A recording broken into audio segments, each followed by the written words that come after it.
qué bueno que está aquí porque vamos a meditar en la palabra del Señor. Nuevamente, media hora nada más y nos vamos de aquí para la barbacoa.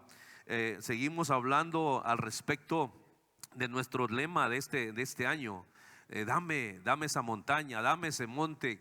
Y yo creo que tendremos que abrir un espacio para testimonios de aquellos que ya han conquistado su montaña, aquellos que ya escalaron al nivel que querían llegar de ese monte, de esa montaña. Y queremos seguir hablando, al menos yo quiero seguir hablando al respecto, porque hay mucha enseñanza detrás de este tema. Y vamos a ver lo que la palabra de Dios nos dice en este día. Primeramente le hago a manera de introducción: el arca de Noé, después del diluvio, quedó sobre un monte alto. Después de que el agua descendió, resulta que el arca quedó en un lugar elevado. Noé salió y lo primero que hizo fue ofrecer un sacrificio al Señor. Sobre el monte Moria vamos a ver un episodio de un encuentro de un hombre con Dios, el cual está tratando en diferentes formas con él en este monte Moria. Cuando Moisés tuvo problemas en Egipto, recuerden ustedes que peleó con alguien y le dio un knockout, se tuvo que ir, tuvo que escapar, pero llegó un momento cuando tuvo un encuentro sobrenatural en el monte Horeb, donde la zarza ardía y no se consumía. Posteriormente, este mismo Moisés, el Señor le dice: sube a mí al monte y te entregaré los preceptos y las leyes para mi pueblo. Pero si nos vamos al Nuevo Testamento, encontramos un monte magnífico, el cual lo menciona el capítulo 5 del Evangelio según San Mateo. El Evangelio según San Mateo tiene el sermón del monte, el cual Jesucristo llevó a cabo. Si usted no ha leído el sermón del monte, el sermón de la montaña, lo puede leer a partir del capítulo 5 de Mateo hasta el capítulo 8. Está hablando el Señor Jesucristo de diferentes cosas, así como cuando Moisés subió al monte y el Señor le habló de reglas civiles, de leyes establecidas para el pueblo. Así también el Señor Jesucristo, en el capítulo 5 de Mateo, dice que viendo la multitud subió al monte, y sentándose vinieron a él sus discípulos, y abriendo el Señor su boca les enseñaba diciendo: bienaventurados, y aquí es donde vienen las bienaventuranzas, bienaventurados los pobres en espíritu, porque de ellos es el reino de los cielos. Bienaventurados los pacificadores, bienaventurados los limpios de corazón, bienaventurados los misericordiosos, bienaventurados los que tienen hambre y sed de justicia, bienaventurados aquellos que sufren persecución por causa del nombre de Cristo. Y empieza el Señor a hablar. Habla también acerca de que nosotros somos la sal de esta tierra. Está sucediendo en un monte histórico. Habla que somos la luz del mundo también. Jesús también toca el tema en este sermón de la ley. Jesús habla acerca de la ira, del adulterio, del divorcio, de los juramentos, de muchas cosas, del amor hacia los enemigos, la oración, las riquezas, el ayuno. Toca todo lo relacionado con nosotros como creyentes. Y eso me lleva a una comparación de cómo el Señor en los años atrás, la escritura se está revelando años atrás a través de actos que se llevaron a cabo en la antigüedad, pero nos da un cuadro de lo que sucede también en el Nuevo Testamento. En Mateo entonces se registra el sermón del monte, donde Jesús imparte las bienaventuranzas, y aquí el Señor Jesucristo toma el primer lugar en este monte. Pero también Jesús se revela a Santiago, a Pedro y a Juan en lo alto de un monte, en la transfiguración. Pero también en el monte de Sión, el cual se nombra más que cualquier otro monte en las escrituras, suceden cosas. Y los evangelios hablan acerca de diferentes montes, pero uno de ellos que sobresale de todos es el monte de los Olivos, donde el Señor subía a orar y desde ahí también enseñaba. Y lo que es más importante aún, de todos los montes que pudiésemos mencionar, hay un monte que es el monte Calvario. En ese donde la redención nuestra se llevó a cabo. Lo que es más importante, Jesús completó su ministerio en la cruz, en una colina, en un monte conocido como el monte Calvario, el monte de la calavera o el Gólgota. Cada uno de esos montes tienen historias. Los montes siempre han estado dentro de la geografía bíblica y dentro de la historia y de los acontecimientos interesantes.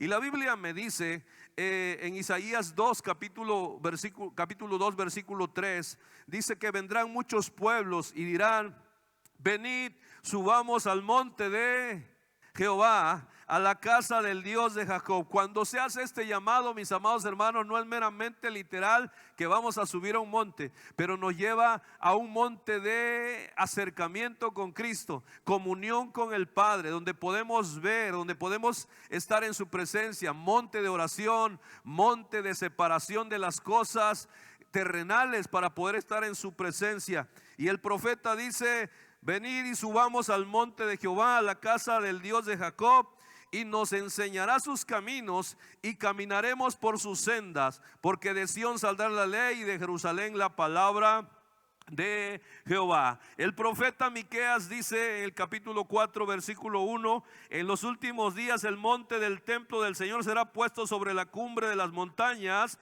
y elevado por encima de las colinas. Entonces los pueblos marcharán hacia ella.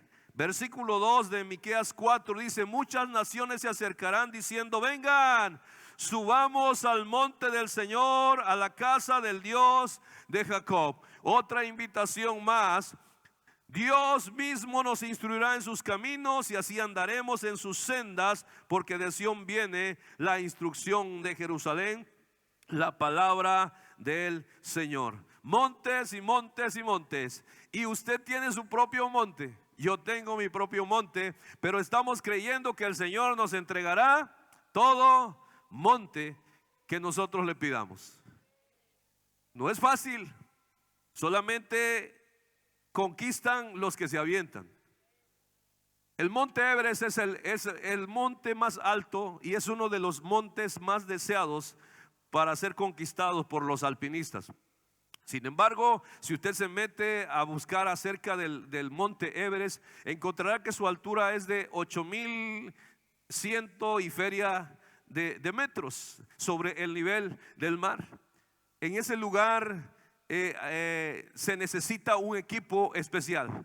Usted no puede ir con los zapatos de todos los domingos a escalar el monte Everest. Usted no puede ir con su traje y corbata a escalar el monte Everest. Usted no puede ir sin las protecciones necesarias a ese monte Everest. Eso significa que para tomar el monte, para conquistar el monte, para escalarlo, necesitamos estar preparados y tener todo el equipo necesario para poder lograrlo. Porque muchos han subido y han clavado su bandera allá, pero también muchos han quedado incluso enterrados bajo la nieve. Y esto suele suceder también en nuestra vida diaria, en nuestra vida de manera figurada. Pero nosotros sabemos que vamos a conquistar, porque con Cristo, nuestro entrenador en jefe, el que nos guiará, el que nos llevará, dice la Biblia, más allá de la muerte, ¿no? Él está con nosotros y vamos a poder clavar la bandera en lo más alto de la montaña que tú quieras conquistar. Así que tome el espíritu, la característica que tuvo Caleb. Ahora, como puedes ver, dijo Caleb, en todos estos 45 años desde que Moisés hizo esa promesa, el Señor me ha mantenido con vida y buena salud, tal como lo prometió. Ya hablamos acerca de eso, ¿no? De la buena salud. ¿Cómo se siente usted? Después de los 40 empiezan los dolores reumáticos, donde el oído empieza a zumbar, donde la vista empieza a nublarse y ya los movimientos no son iguales. Pero ¿sabe qué? Aquí el muchacho, el jovenzuelo llamado Caleb está diciendo: el Señor me ha mantenido con con vida, porque si Él está con nosotros, la Biblia dice que Él nos rejuvenece. Como las águilas, ¿no? Somos jóvenes y de este versículo ya lo empezamos a amar después de que pasamos de los 40. Cuando andamos entre los 18 y los 25 no nos interesa, ¿verdad? Le decimos, eso es para los viejitos. Pero ahora, oh Señor, gracias porque tú eres el que rejuveneces mis fuerzas como las del águila. El Señor nos mantiene con vida y con buena salud. El Señor quiere hacerlo, pero nosotros también tenemos que cuidar nuestra salud. No le entre tanto a los tacos de esos en la noche grasosos. Son tacos ungidos, traen bastante aceite, ¿verdad? Me encantan esos tacos que sacan de la vaporera. ¿Cómo se llaman? Los sudados. Son sudados. Eso yo cuando yo los compro, o cuando los varones nos los dan, yo me los llevo para ponérselos a la camioneta y que tenga bastante aceite. Pero hay que cuidarnos para que el Señor nos quiere dar buena vida y buena salud, pero depende también de lo que nosotros hagamos. Él ha prometido buena vida, buena salud, pero tenemos que cuidarnos nosotros. Incluso mientras Israel andaba vagando por el desierto, ahora tengo 85 años. ¿Habrá alguien aquí literal de 85 años, amados hermanos, o arriba de ese número? Mis respetos para usted. Mi hermana, ¿cuántos años tiene? Bastantes. 84, ¿verdad? Aleluya. Y todo bien, pero yo he saludado. A mí me encanta saludar a los ancianos y a las ancianas con el respeto debido, porque cuando nosotros honramos a nuestros ancianos, a nuestros mayores, estamos prolongando nuestra vida. Honra a tu padre y a tu madre, a esos viejos, para que te vaya bien y seas de larga vida sobre la tierra. Buena vida y salud. 45 años que él esperó, pero hoy los tiempos se han acelerado, amado hermano.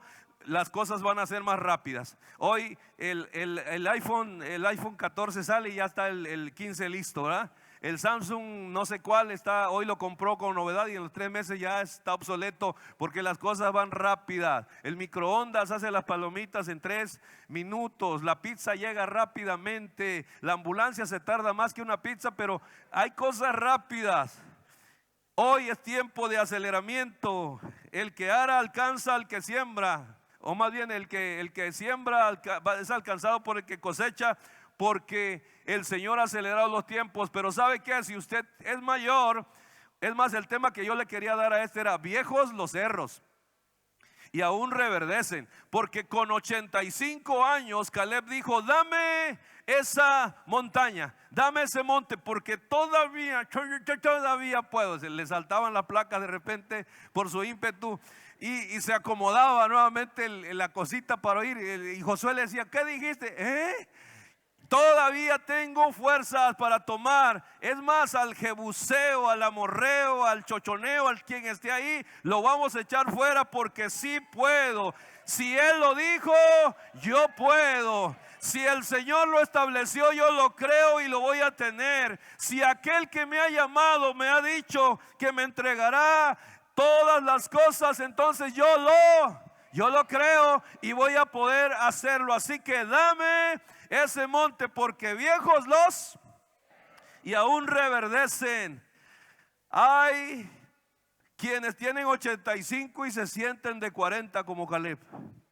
Amén. ¿Cuántos hay de esos?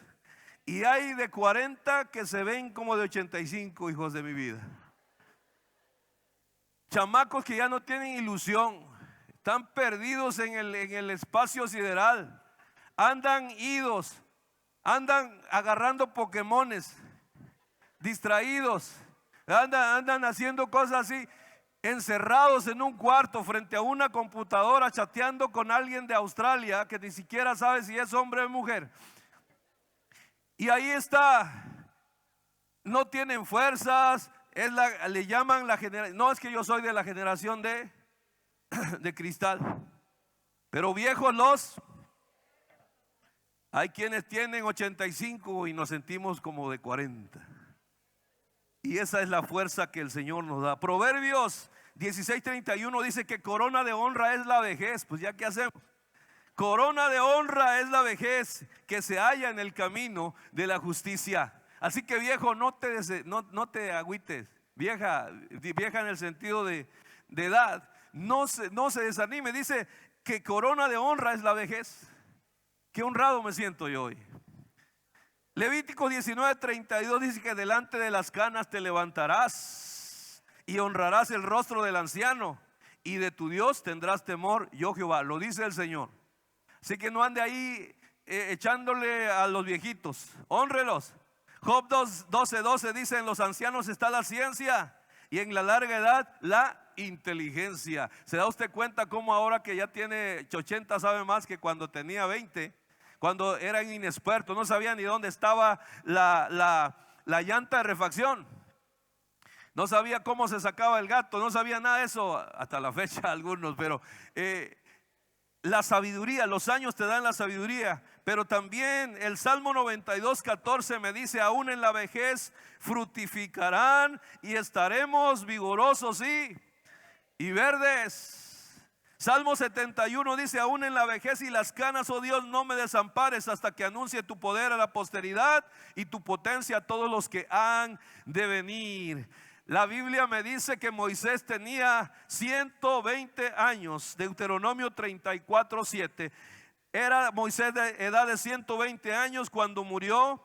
Sus ojos nunca se oscurecieron ni perdió su vigor. Él leía su iPhone sin los lentes. La tablet que el Señor le dio, que bajó de allá del cerro, la leía Moisés sin los lentes. Sus ojos nunca se oscurecieron ni perdió el vigor. Que así sea nuestra vida. Y ¿sabe qué? A lo mejor, como un versículo dice, el cuerpo se desgasta, pero el hombre interior se va renovando cada día. Y eso, el que nos renovemos interiormente, tiene que llegar a nuestro corazón, salir por nuestras palabras, pero también aquí, mire, conectarlo a la mente, porque la mente es muy traicionera. Y cuando permitimos que la mente domine nuestra vida, entonces haremos lo que nos dicte. Pero cuando nosotros, que en nuestro espíritu se levanta como ese león que ruge, yo sé que todos rugen, pero que rugen como león, ¿verdad? Que se levanta fiero y dice: no, esto, ¿cómo que me voy a dar por vencido? Todo lo puedo en Cristo que me fortalece. ¿Cómo que no se va a lograr? Podemos hacerlo en el nombre de Cristo. ¿Cómo que no podemos adquirirlo? Él nos puede ayudar. Y tenemos ese espíritu, aunque ya estás chochito, a lo mejor un poquito agachadito, pero te enderezas, y en el nombre de Cristo: yo soy más que vencedor sobre todas las cosas. Y para animarte te voy a hablar rápidamente en 21 minutos acerca de otro viejito. Me gusta hablar de ustedes, los viejitos. Porque yo me quité como 20, ayer me dijeron, se quitó como 20 años. Le digo: gracias, que va a tomar usted, hermano. 20 años. Abraham, la Biblia me dice, Hebreos capítulo 11, versículo 17 al 19, me habla de un hombre llamado Abraham, que por la fe, cuando fue probado, ofreció a Isaac, y el que había recibido las promesas ofrecía a su unigénito, habiéndosele dicho: en Isaac te será llamada descendencia, pensando que Dios es poderoso para levantar aún de entre los muertos, de donde en sentido figurado también lo volvió a recibir. Este es otro, este está más que Caleb. Caleb tenía 85 años. Pero Abraham, a los 90, su esposa le propuso un trato, y él, gustoso, lo aceptó. Le dijo Saraí: no puedo tener familia, pero mira, aquí está mi sierva para que ella tenga. Y ni tardo ni perezoso, el viejito de 90 años le dijo: venga a su reino y hágase su voluntad. Y nació un chiquilín, Ismael. Pero ese no era el plan meramente de Dios, porque después el Señor le dijo: no, tú vas a tener descendencia. Y a los 100 años tuvo a Isaac. Y ahí está, 100 años. Estamos presumiendo que Caleb tenía 85, pero este hombre tiene 100 años y ya conquistó una montañota. Dice la escritura que este viejito, un día el Señor le habló. Y vamos a ir rápidamente, vamos a ir al capítulo 22 de Génesis.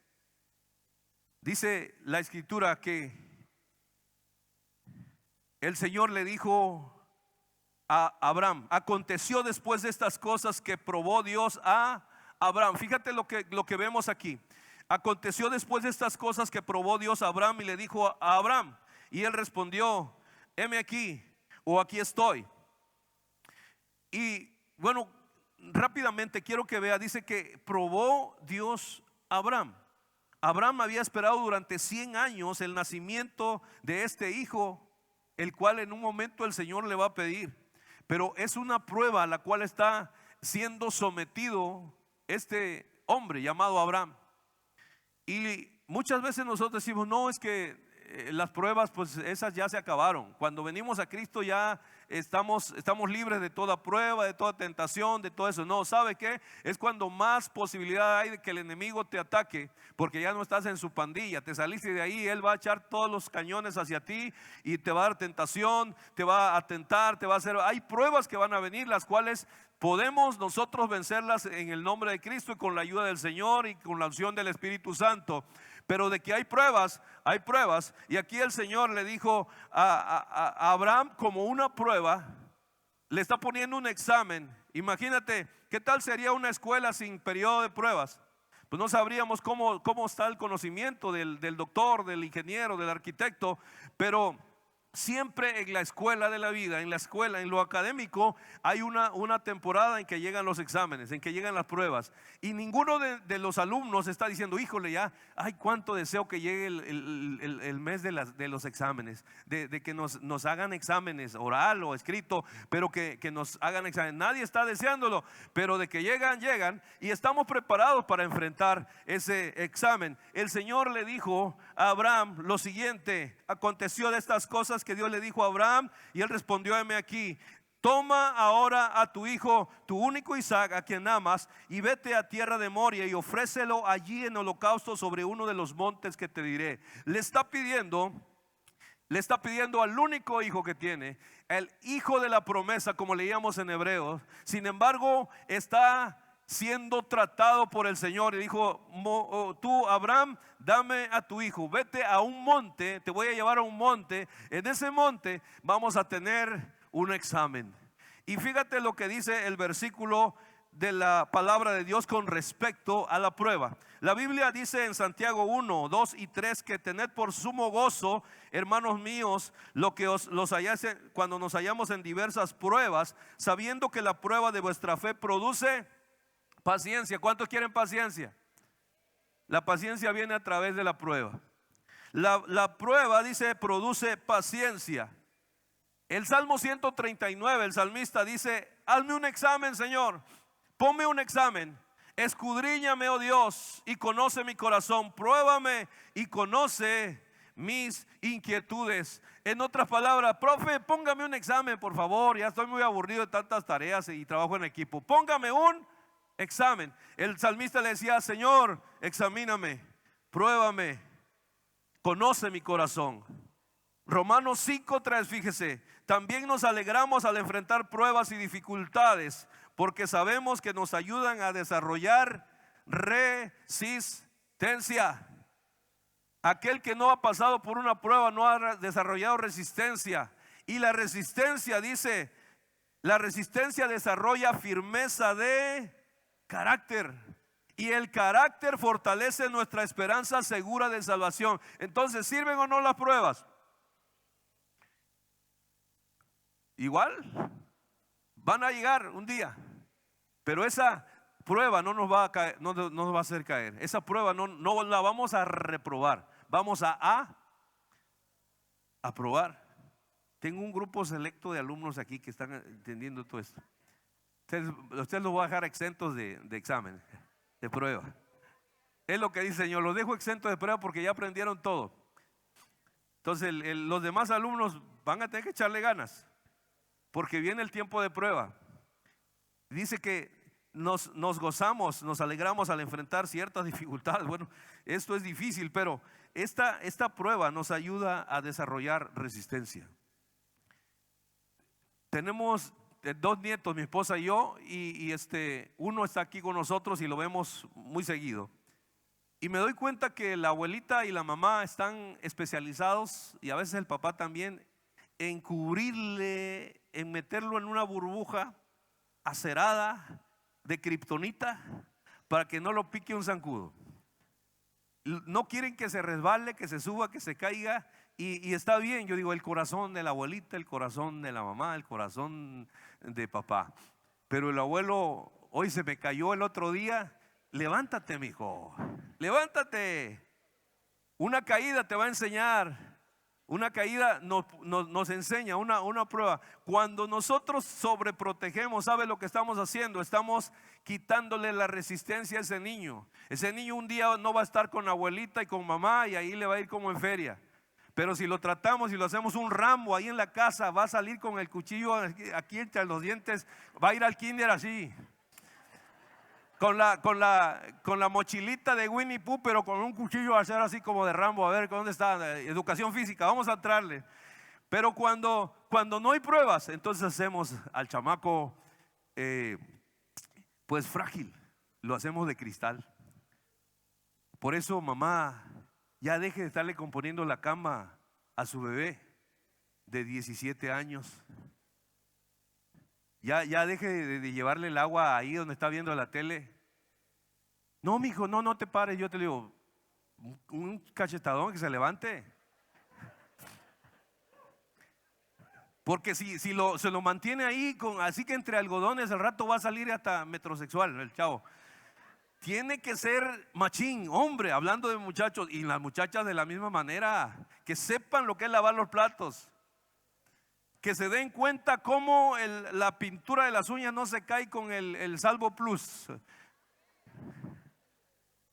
El detergente de lavar la ropa. Éntrenle las pruebas. La vida dura nos da carácter, nos da resistencia, nos da carácter. Hay mucha gente tan frágil, hombres y mujeres. No estoy solamente tomando un solo bando, pero hay hombres que parecen mujeres y mujeres que parecen hombres por el carácter.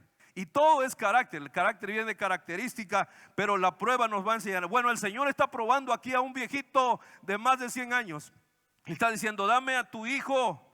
Y en este monte le estoy enseñando, en esta prueba está aprendiendo él obediencia. Versículo 3 dice que Abraham se levantó muy de mañana y enalbardó su asno, tomó consigo 2 siervos suyos y a Isaac su hijo, y cortó la leña para el holocausto, y se levantó y fue al lugar que Dios le dijo. Obediencia, seguir los mandatos del Señor. En ese monte Moria, en ese monte que queremos conquistar, necesitamos ser obedientes. Obedientes a la palabra, obedientes a la Biblia. No solamente amemos las promesas de que nos va a ir bien, de que tendremos todo, sino de aquellos que también nos guardamos en completa santidad para nuestro Dios, y que Él proveerá todas las cosas. El Señor suplirá todas tus necesidades, pero esto se activa cuando yo obedezco la palabra. Y si yo honro al Señor con mis bienes, con mis ofrendas, con mis diezmos, entonces el Señor proveerá. Pero si solamente quiero que provea y soy bien agarrado, el Señor no lo va a hacer, a pesar de que está en su palabra. Yo tengo que subir a ese monte para conquistarlo y practicar la obediencia a su palabra. Abraham hizo exactamente lo que el Señor le hizo, y se levantó y fue al lugar que Dios dijo. 3 días de angustia pasó este hombre en su obediencia. Al tercer día alzó Abraham sus ojos y vio el lugar de lejos. Imagínate 3 días en que viene él con su hijo, los siervos y el asno, la leña, todo pensando lo que va a suceder. Fueron 3 días de angustia, fueron 3 días donde el carácter, donde él pudo haberse regresado, donde él pudo haber tomado decisiones diferentes, pero iba decidido a conquistar el monte Moria, a conquistar, a vencer aquello que pudiese evitarle llegar a la conquista de este monte. Al tercer día alzó Abraham sus ojos y vio el lugar de lejos. Entonces Abraham le dijo a sus siervos, versículo 5. Entonces Abraham dijo a sus siervos: esperad aquí con el burro, con el asno, y yo y el muchacho iremos allí y adoraremos y volveremos a vosotros. Este monte Moria Es un monte de obediencia, como lo vimos en el punto anterior, pero en este monte también es un monte de adoración. Monte de adoración. Entonces Abraham le dijo a sus siervos: esperen aquí en el valle, ustedes y el burro. ¿Sabe por qué? Porque los burros no adoran.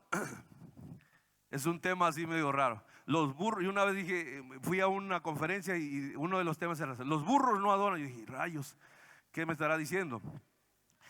Pero nos llevó a este versículo donde les dijo: ustedes siervos, el siervo es un esclavo, y hay gente esclavizada, y el asno representa la falta de sabiduría.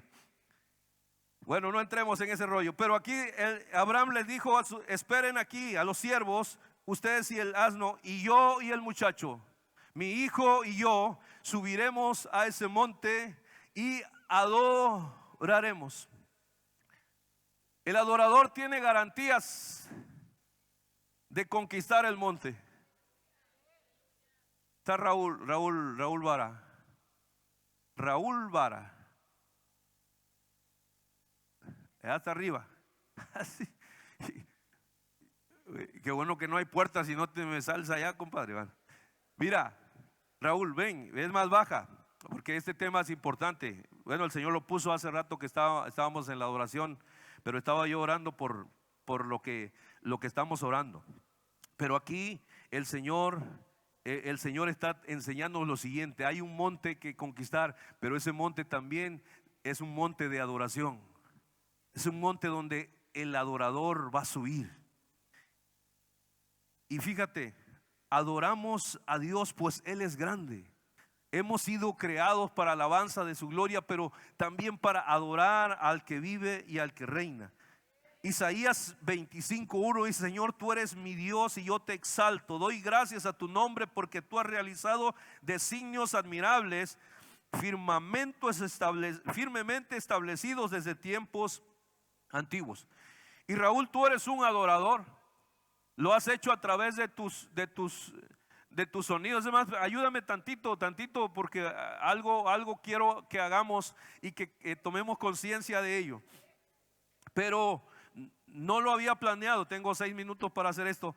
No lo había planeado, pero oramos por la petición. Y el Señor te dice lo que le dijo a aquella mujer que derramó el perfume de alabastro. Y muchos le dijeron: eso es un desperdicio. Sí, ¿por qué no mejor se vende y se da a los pobres ese dinero? Pero el Señor se levanta y dice: hey, tranquilos, ustedes no se metan con el adorador, no se metan con quien está adorando. Y hoy el Señor te dice: Raúl, no se van a meter con el que adora.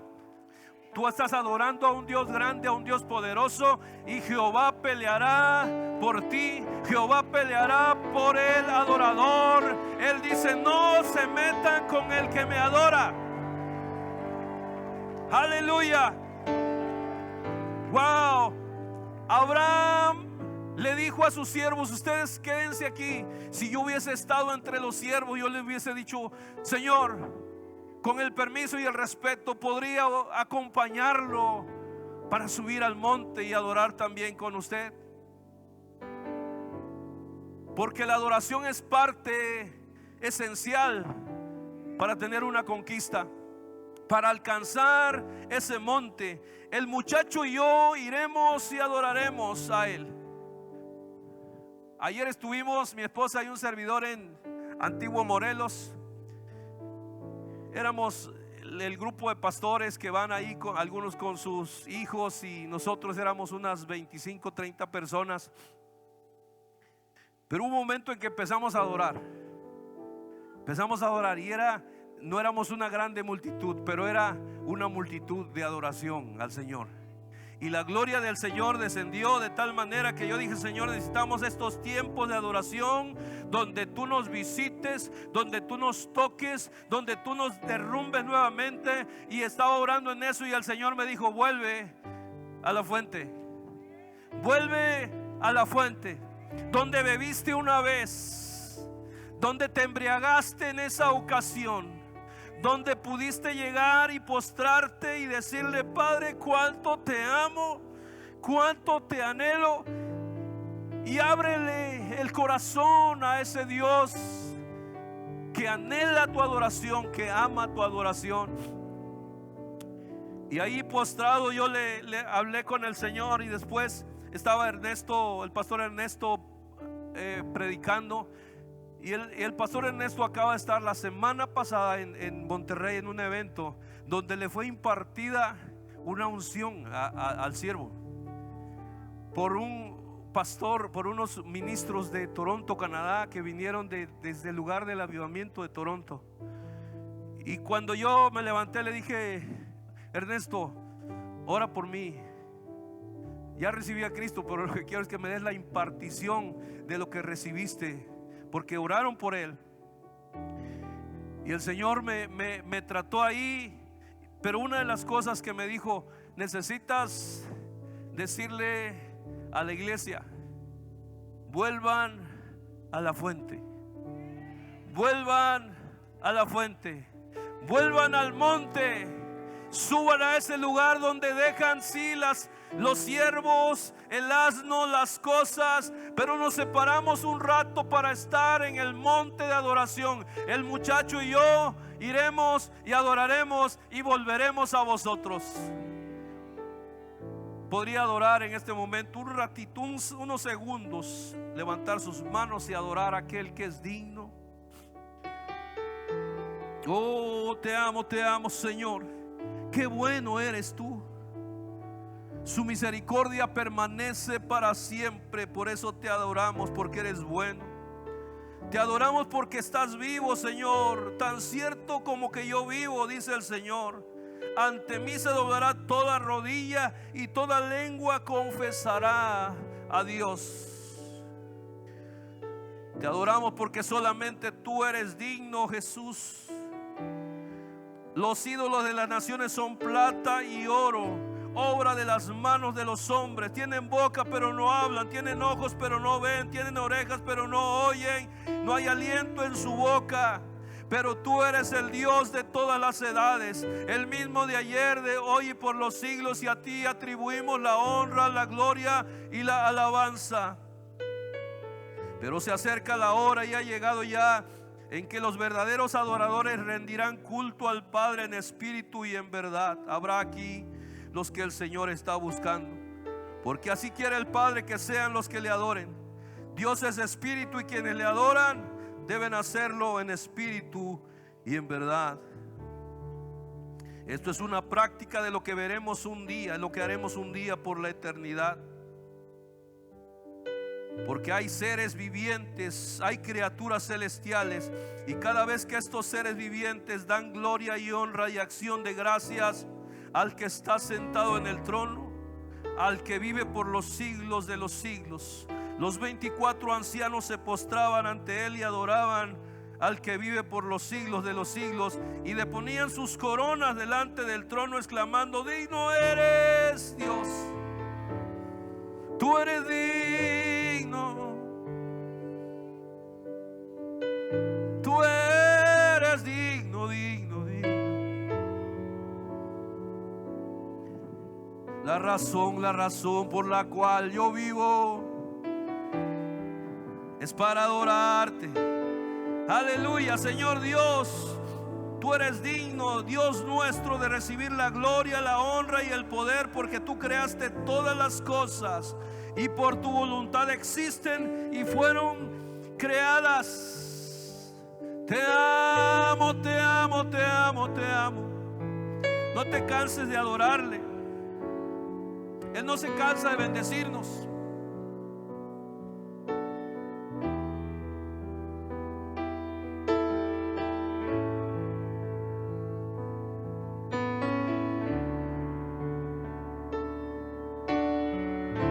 Podría levantar tu voz, levántale un murmullo de adoración al Señor Jesús.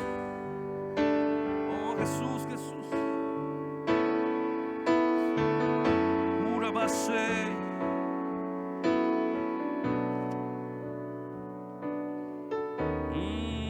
Eres bueno, eres bueno, bueno.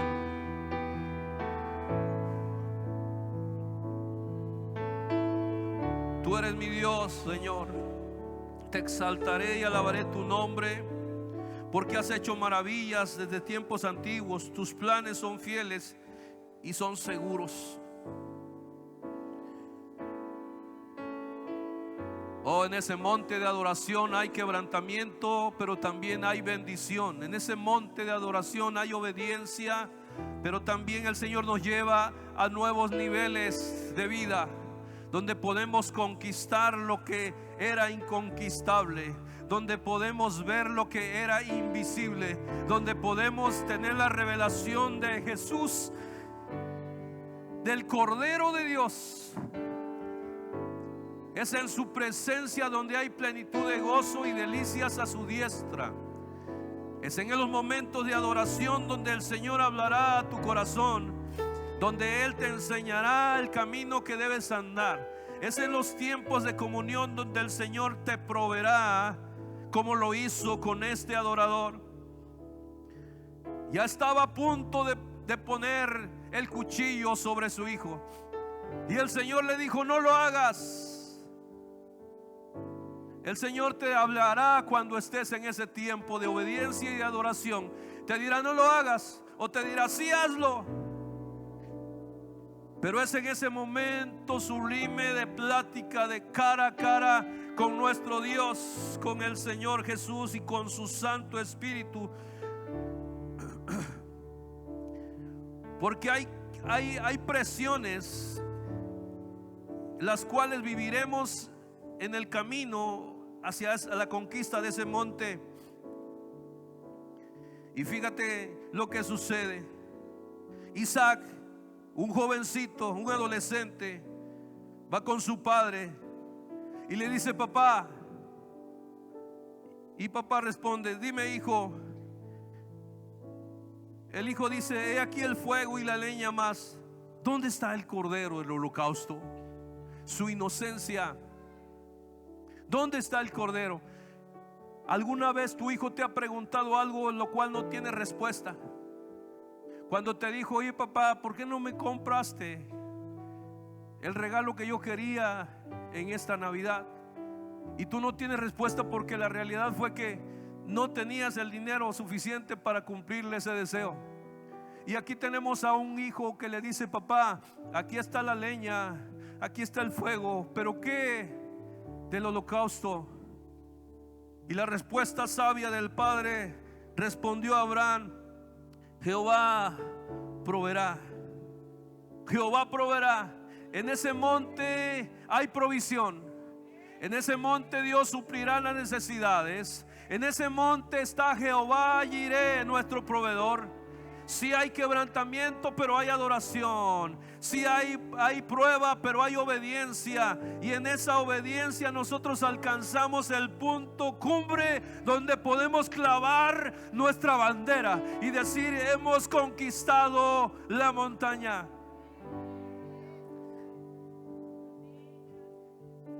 Jehová proveerá. Mi Dios pues proveerá todo lo que os falta conforme a sus riquezas en gloria.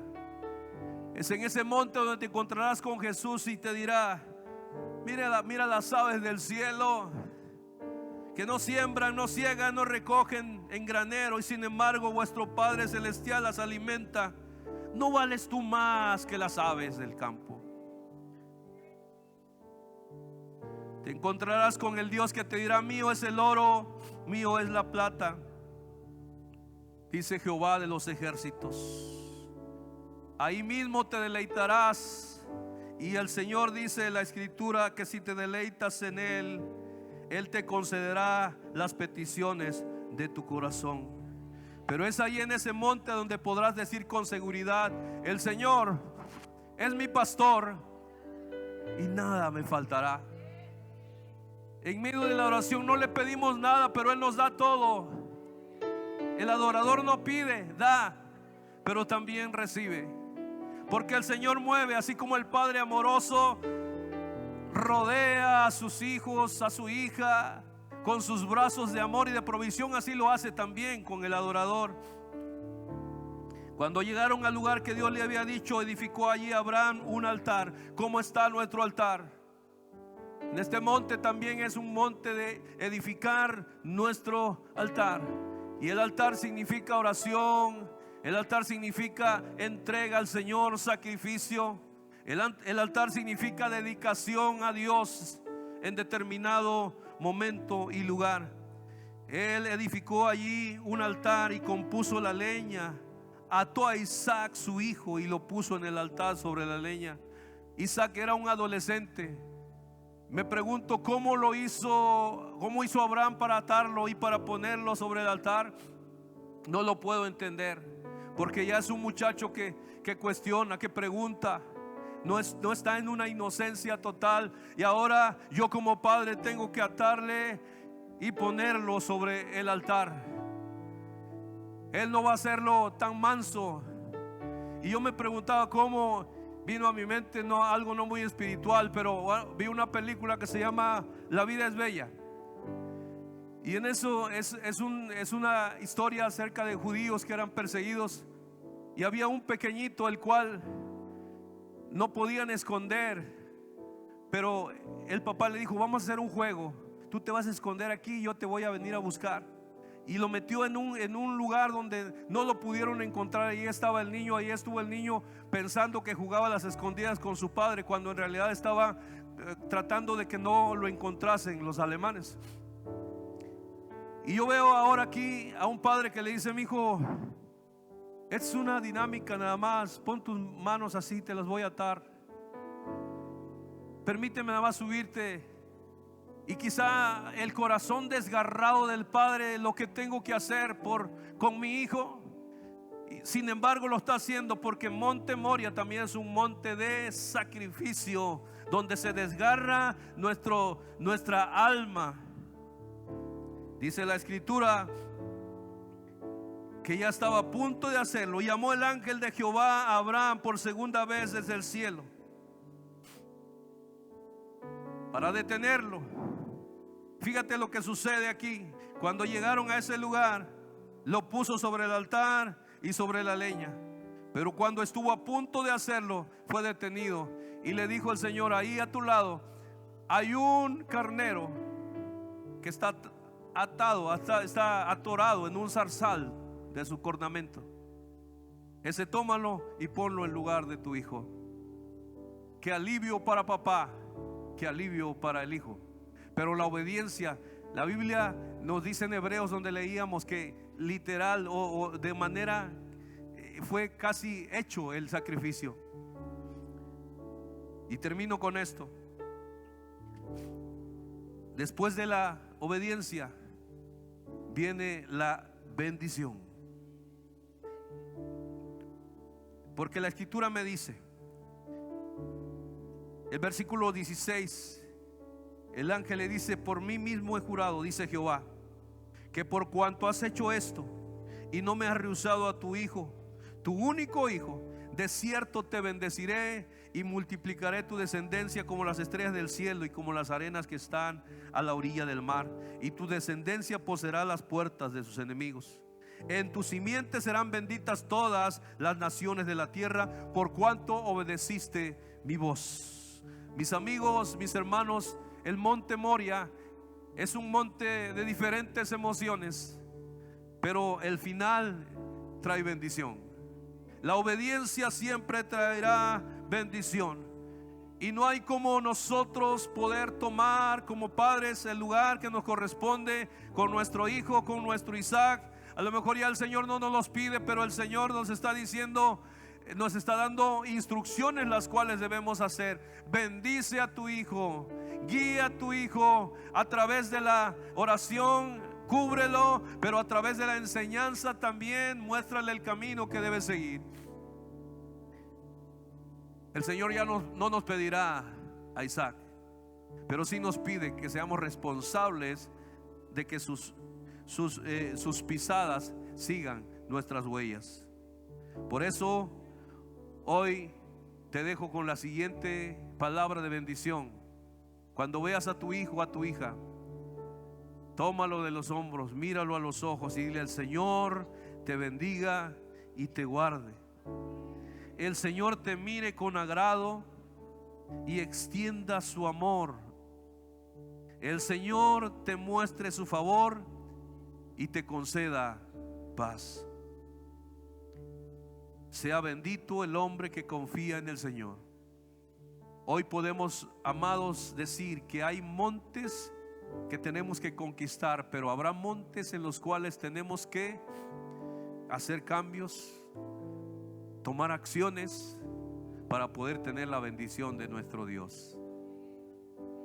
¿En qué sección del monte Moria te encuentras?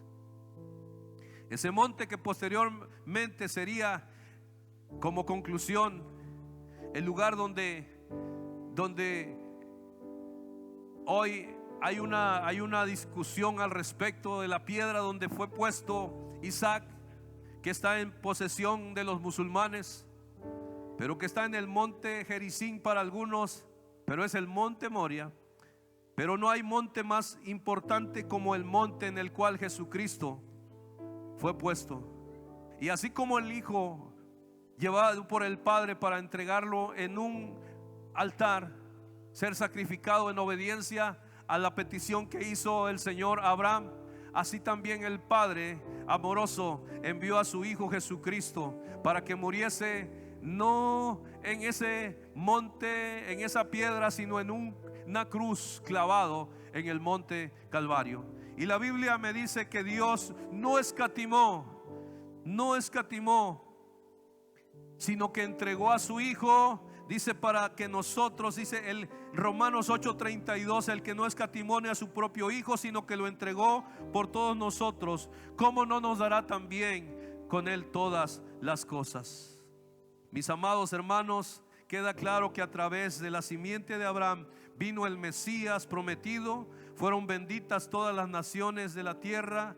Por la muerte de Cristo también ha venido la bendición y un grande galardón para aquellos que le recibimos. Y la Biblia me dice: en esto consiste el amor, no en que nosotros hayamos amado a Dios, sino en que Él nos amó y envió a su Hijo para que fuera ofrecido como sacrificio por el perdón de nuestros pecados. El sacrificio de Isaac es un cuadro simbólico de lo que Cristo haría en el monte Calvario. Pero en ese monte Calvario tenemos que subir también para encontrarnos con el perdón del que fue crucificado. En ese monte Calvario estaba una cruz, emblema de afrenta y dolor. En el monte, ¿te sabes ese? Calvario estaba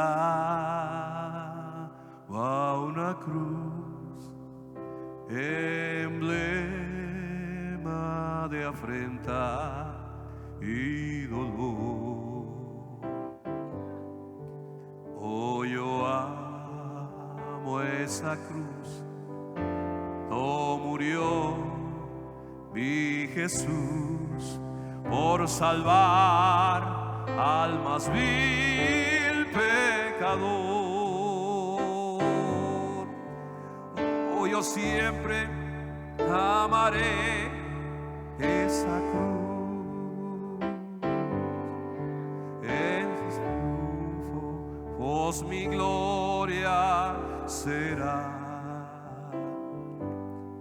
Y un día, en vez de una cruz, mi corona Jesús me dará.